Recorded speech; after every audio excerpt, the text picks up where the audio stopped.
Might drive you crazy. If you're the type of person that wants to settle down and spend a week or a month somewhere, I like to go. And yes, I feel like sometimes I miss a little bit about a city, but there's other places I go when 5 days might as well be 5 months. And I can't wait to get out of there. So I figure it kind of evens it out, but I like that style of travel. I like to do things. And I'm not a big touristy guy. If you put me on a bus with a bunch of other sweaty people, that's death to me. That is the worst day of my life. I don't like to do the touristy things, but you might like that. You might like to get on a bus and travel around and see the sights and have somebody tell you every bit of history about a place. I like to walk. I like to get a moped and just cruise around and find what I can. And look, there are cities that you have to do that. You know, if you're in Rome, you need to see the Trevi. You need to see the Pantheon. You got to see the Colosseum.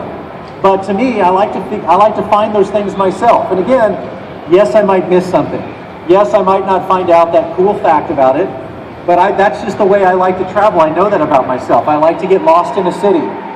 During Emily's season in Dubrovnik, the old town in Croatia, or walking around Barcelona last season and Dez's season, I like to just cruise and stumble upon a museum or a coffee shop or a bar.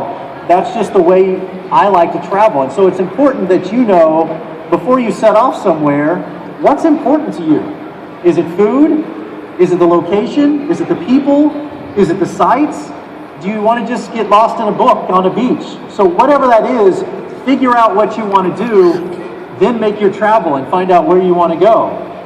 And because that is the toughest thing when people say, where are your favorite places? Because it's so subjective.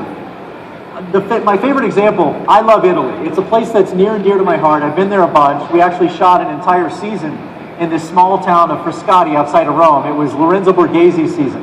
One of my least favorite seasons. It didn't do well, but it was my favorite season because we lived in Italy. And I went to Florence. I had a car and I had a house, and so I would drive to Florence. It's like 2 hours away.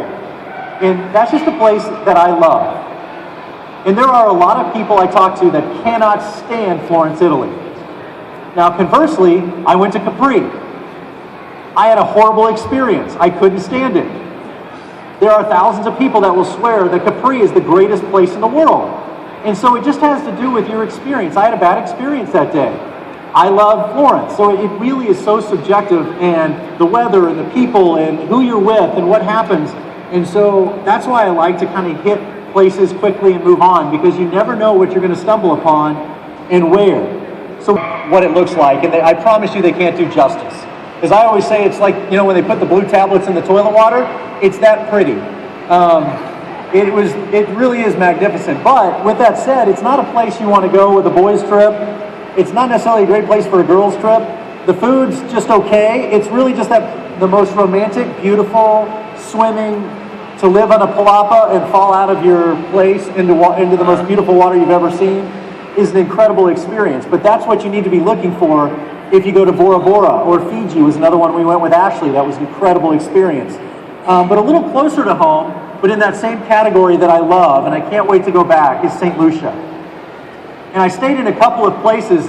We shot Jake's season, Dallas boy, Jake Pavelka. We shot his season there, and we stayed at a couple of resorts. But my favorite it was called the Jalusi Resort at the time. It's now Sugar Beach is the name of it. And this place is set between these two Grand Pitons. And this little harbor that it sits on is just, in my mind, the most magnificent little harbor and piece of land in the world. And it's my happy place. And I will go back to that resort. And if I say I'll go back to a resort, it means a lot, because I've been to 1,000, and at this point, I don't even want to leave my house. But this place, I want to go back. The food was spectacular. The people were great. The beach was magnificent. You felt safe. It was just everything you wanted was all in this one little resort. I loved it to death. It was actually, I was told, built by the guy that originally owned it was the accountant for the Rolling Stones. And so it's got this really cool rock and roll vibe to this quaint old sugarcane factory and rainforest resort. So it's kind of this mix of the old world and the new world, but I think they've done it really well. But that's a wonderful old city that